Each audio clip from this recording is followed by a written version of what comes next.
नमस्कार दोस्तों, विद्यादीप में आपका स्वागत है। जी बिल्कुल। आज हम बजट से संबंधित 30 अति महत्वपूर्ण प्रश्नों को संक्षिप्त और परीक्षा उपयोगी तरीके से समझेंगे। जी बिल्कुल। आज हम इन सवालों के जरिए बजट की जो बड़ी तस्वीर है उसे समझने की कोशिश करेंगे। तो चलिए बिना देर के शुरू करते हैं। पहला सवाल है भारत विस्तार के बारे में। बजट 2026 में इसकी घोषणा हुई है, तो ये भारत विस्तार आखिर है क्या? देखिए, ये एक मल्टीलिंगुअल एआई आधारित टूल है। मल्टीलिंगुअल एआई टूल मतलब एक ऐसा डिजिटल सहायक जो किसानों की मदद के लिए बनाया गया है। अच्छा। हाँ, ये किसानों के लिए एक डिजिटल गेम चेंजर और स्मार्ट डिजिटल दोस्त की तरह होगा। और ये काम कैसे करेगा? ये अलग अलग क्षेत्रीय भाषाओं में किसानों से बात करेगा और उन्हें रियल टाइम एडवाइजरी देगा। तो इसका मकसद खेती में जोखिम कम करना और फसलों की पैदावार बढ़ाना है। जी बिल्कुल। ठीक है, अब आते हैं दूसरे सवाल पर, जो कि रक्षा क्षेत्र से जुड़ा है। बजट 2026-27 में डिफेंस के लिए कुल कितना एक्सपेंडिचर प्रस्तावित किया गया है? इसमें कुल 7.85 लाख करोड़ का प्रस्ताव है। 7.85 लाख करोड़। जी। ये देश की रक्षा जरूरतों के लिए आवंटित राशि है। ये पिछले साल के मुकाबले कितना ज्यादा है? पिछले वित्त वर्ष मतलब 2025-26 में ये 6.81 लाख करोड़ था। तो इसमें अच्छी खासी बढ़ोतरी है। और बजट का फोकस किस पर है? इसका फोकस मुख्य रूप से मिलिट्री रेडीनेस और आधुनिकीकरण पर है। अच्छा, और इस खर्च के हिस्से क्या क्या होते हैं? इसके 3 मुख्य हिस्से होते हैं।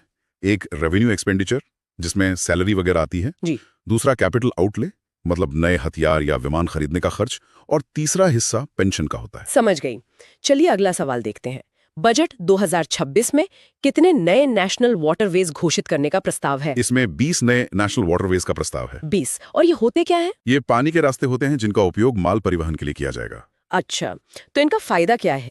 देखिए, सड़क या रेल के मुकाबले पानी के रास्ते सामान भेजना बहुत सस्ता होता है, मतलब कॉस्ट इफेक्टिव है। और शायद पर्यावरण के लिए भी बेहतर होगा। हाँ बिल्कुल, इसे इको फ्रेंडली लॉजिस्टिक्स भी कहा जाता है क्योंकि इससे प्रदूषण कम होता है। भारत का पहला नेशनल वाटरवे कहाँ है, ये भी बता दीजिए। भारत का पहला नेशनल वाटरवे, जिसे NW1 कहते हैं, वो गंगा नदी पर प्रयागराज से हल्दिया तक बना हुआ है। ठीक है, अब आते हैं एक बड़े आंकड़े पर। फाइनेंशियल ईयर 2026-27 के लिए सरकार का कुल एक्सपेंडिचर कितना प्रोजेक्ट किया गया है? सरकार का कुल अनुमानित खर्च है 53.5 लाख करोड़। 53.5 लाख करोड़। जी। और पिछले वर्ष 2025-26 में ये लगभग 49.6 लाख करोड़ था। तो ये बढ़ोतरी क्या दिखाती है? ये दिखाता है कि अर्थव्यवस्था की रफ्तार 2 बड़े इंजनों पर टिकाने की कोशिश है।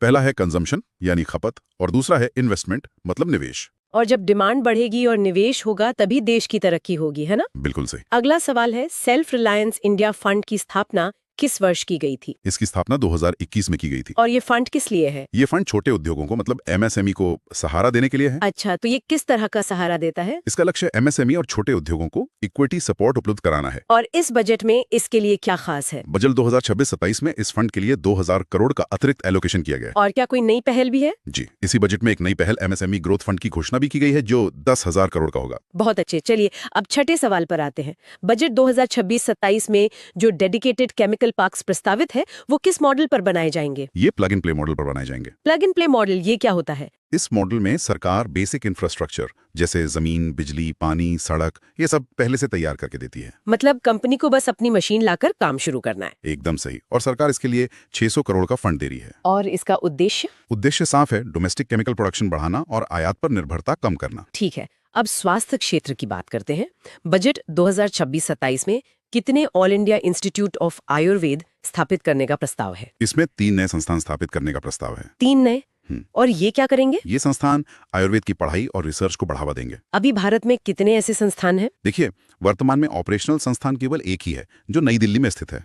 तो इसका उद्देश्य भारत को आयुर्वेद के क्षेत्र में ग्लोबल लीडर बनाना होगा। जी, और साथ ही एडवांस्ड रिसर्च भी प्रदान करना। सरकार ने 1.5 लाख केयर गिवर्स को ट्रेन करने का लक्ष्य भी रखा है। बहुत बढ़िया। अगला सवाल खेल से जुड़ा है। खेलो इंडिया मिशन का कौन सा ऑब्जेक्टिव इनमें से नहीं है?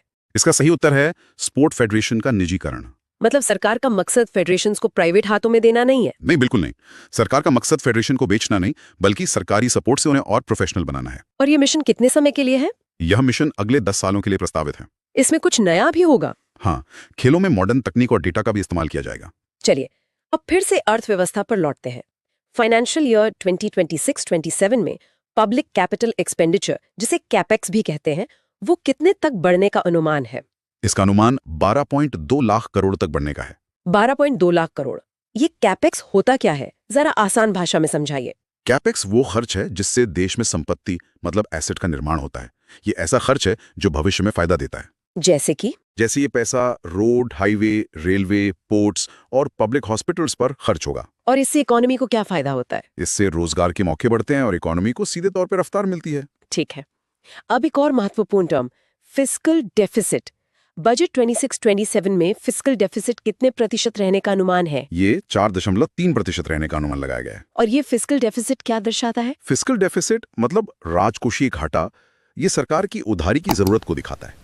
मतलब सरकार का खर्च उसकी आमदनी से कितना ज्यादा है। और पिछले बजट में कितना था? पिछले बजट यानी 25-26 के लक्ष्य को रिवाइज करके 4.4% किया गया था। अच्छा, और इसे जीडीपी के रेफरेंस में बताते हैं, है ना? जी हाँ, वर्तमान जीडीपी लगभग 393 लाख करोड़ है। अगला सवाल टैक्स से जुड़ा है। ऑप्शंस प्रीमियम और एक्सरसाइज पर लगने वाला सिक्योरिटी ट्रांजैक्शन टैक्स यानी एसटीटी किस दर तक बढ़ने का प्रस्ताव है? इसे 0.115% तक बढ़ाने का प्रस्ताव है। अच्छा, और ये टैक्स लगता किस पर है? ये स्टॉक एक्सचेंज में होने वाले सौदों पर लगने वाला टैक्स है।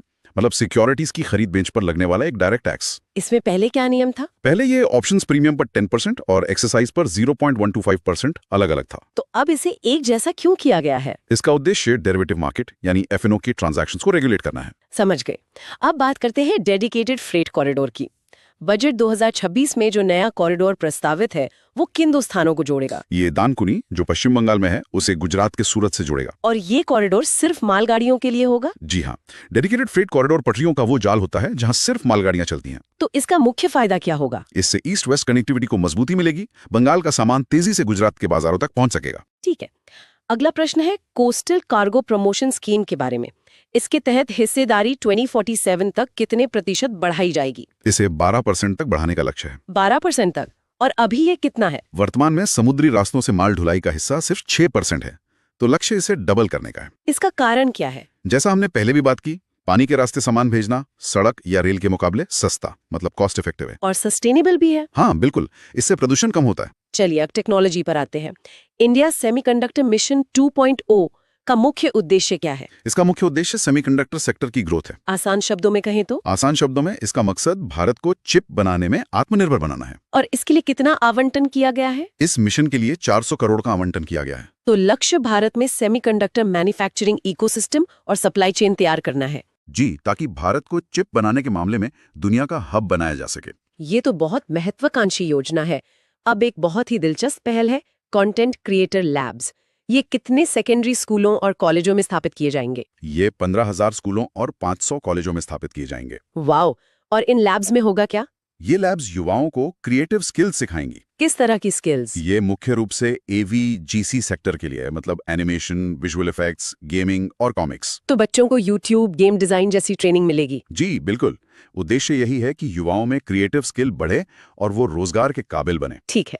अगला सवाल है SSACI स्कीम पर। SSACI यानी special assistance to states for capital investment scheme के तहत राज्यों को कितनी सहायता दी जाएगी? इसके तहत राज्यों को 2 लाख करोड़ की सहायता दी जाएगी। 2 लाख करोड़? जी, ये केंद्र सरकार द्वारा राज्यों को विकास कार्यों के लिए दी जाने वाली आर्थिक मदद है। तो इस पैसे से राज्य क्या कर सकेंगे? इस पैसे से राज्य नई सड़कें, पुल, स्कूल और अस्पताल बनवा सकेंगे। ये राज्यों के लिए इंफ्रास्ट्रक्चर मजबूत करने का एक प्रोत्साहन है। अगला सवाल पर्यावरण से जुड़ा है। Carbon capture utilisation and storage यानी CCUS स्कीम का आउटले कितना है? इसका आउटले 2000 करोड़ है। और इस स्कीम का मकसद क्या है? इस स्कीम का मकसद प्रदूषण को नियंत्रित करना है। ये अगले 5 सालों के लिए प्रदूषण कम करने की स्कीम है। ये काम कैसे करती है? इसमें तकनीक का इस्तेमाल होता है जिससे कारखानों से निकलने वाले कार्बन को वातावरण में घुलने से पहले ही कैप्चर कर लिया जाता है। अच्छा, इसे सरकार की 20,000 करोड़ वाली फिल्टर स्कीम के संदर्भ में भी देखा जा रहा है। जी, चलिए अब बात करते हैं हाई स्पीड रेल कॉरिडोर की। बजट 2026-27 में कौन सा हाई स्पीड रेल कॉरिडोर प्रस्तावित है? इसमें जो सबसे महत्वपूर्ण है वो है दिल्ली से वाराणसी। दिल्ली से वाराणसी? और कुल कितने कॉरिडोर प्रस्तावित हैं?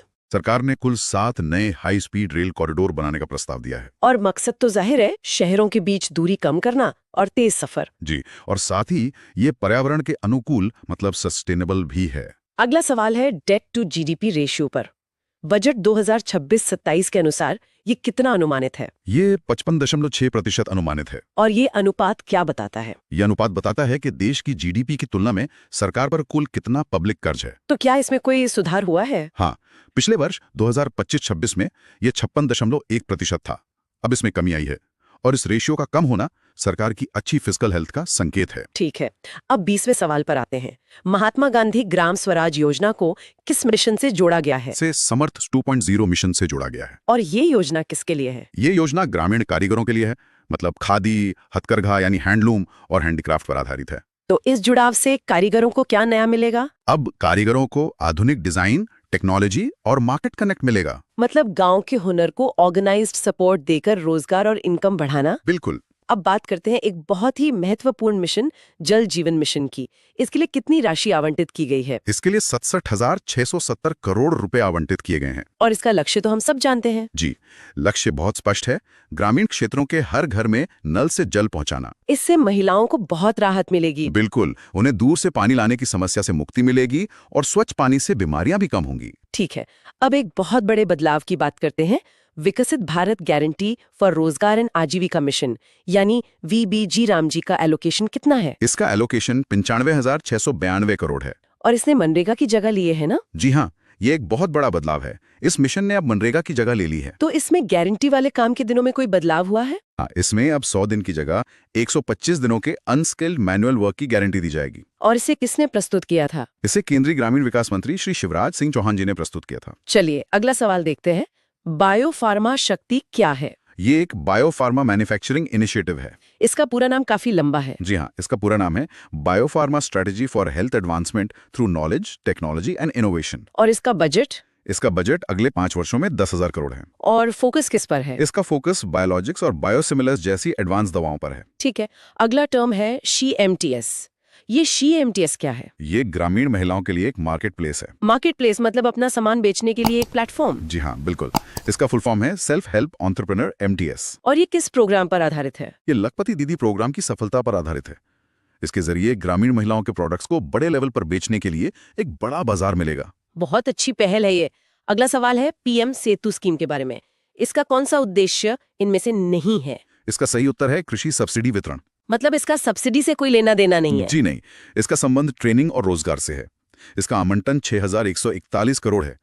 सेतु का मतलब ही ब्रिज है ना? हाँ। तो ये पढ़ाई और ट्रेनिंग को सीधे इंडस्ट्री की डिमांड से जोड़ने वाला ब्रिज है। ठीक है, अब शिक्षा में एक और अपग्रेड की बात करते हैं। National council of hotel management को अपग्रेड करके कौन सा नया संस्थान बनेगा? इसे अपग्रेड करके नेशनल इंस्टीट्यूट ऑफ हॉस्पिटैलिटी यानी NIIH बनाया जाएगा। और ये कहाँ स्थित है? ये नोएडा, उत्तर प्रदेश में स्थित है। इसका उद्देश्य क्या होगा? उद्देश्य हॉस्पिटैलिटी एजुकेशन को ग्लोबली कॉम्पिटिटिव और इंडस्ट्री ओरिएंटेड बनाना है। ये एकेडमिया, इंडस्ट्री और सरकार के बीच एक पुल की तरह काम करेगा। अगला सवाल भी एक नए संस्थान से जुड़ा है। भारत का 8वां नेशनल इंस्टीट्यूट ऑफ डिजाइन यानी NID किस रीजन में स्थापित किया जाएगा? ये पूर्वी क्षेत्र में स्थापित किया जाएगा। पूर्वी क्षेत्र में, और ये भारत का 8वां NID होगा। जी हाँ, वर्तमान में भारत में कुल 7 NID हैं, जैसे अहमदाबाद, बेंगलुरु, असम में। इन्हें कोई विशेष दर्जा भी प्राप्त है? जी, इन्हें इंस्टीट्यूट ऑफ नेशनल इंपॉर्टेंस का दर्जा प्राप्त है। ये नया संस्थान पूर्वी भारत के डिजाइन इकोसिस्टम को मजबूत करेगा। अब एक अंतर्राष्ट्रीय आयोजन की बात।